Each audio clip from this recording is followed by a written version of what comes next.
Dear brothers and sisters, once again, the readings today invite us to reflect on three profound themes.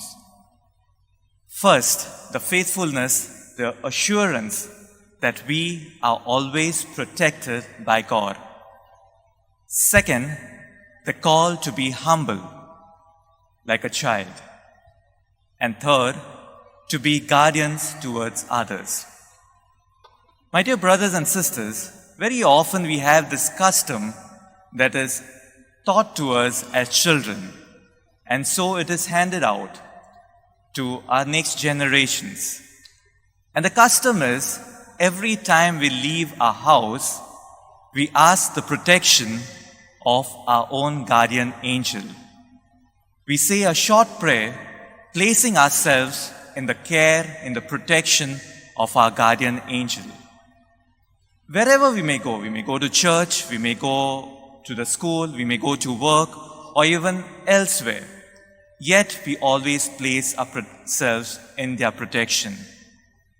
And this is what we hear in today's first reading from the book of Exodus. It is an assurance that we receive that God has placed His angels, His messengers, to protect us. Now, their work is not only to protect us, but also to inspire us to guide every step we take, every word we say, every thought we think. And very often, we do not listen to these voices, to these inspirations, but rather, we tend to do what we feel. The same assurance is given in the response.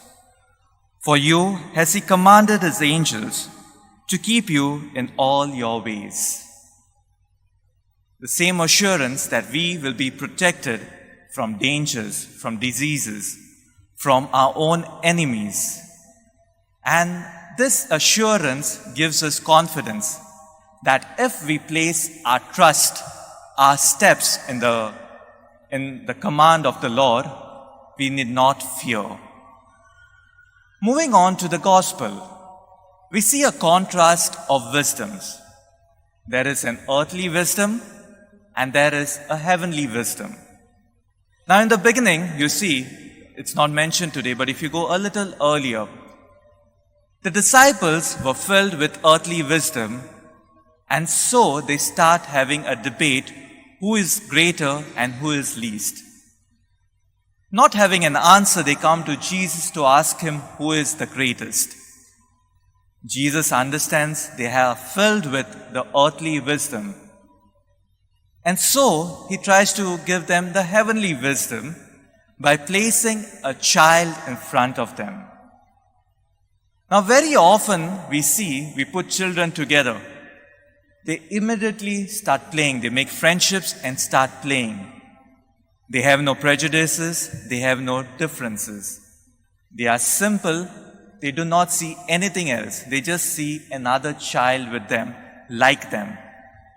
This is an invitation to be humble like a child, to put aside our differences, our prejudices. Each one is unique, but each one is a human being. Each one of us is a beloved child of God. And so, towards the end, Jesus also gives an invitation to protect these children. My dear brothers and sisters, we have two types of guardian angels. The first we have already heard, the ones we cannot see, but we are assured they are with us. The second set of guardian angels are the ones we can see. People who protect us, people who have guided us right from our childhood. Our family, our parents, our brothers and sisters, our relatives, our teachers, our priests, our nuns, our sisters. And so many guardians, people who we can see, have been guardian angels to us.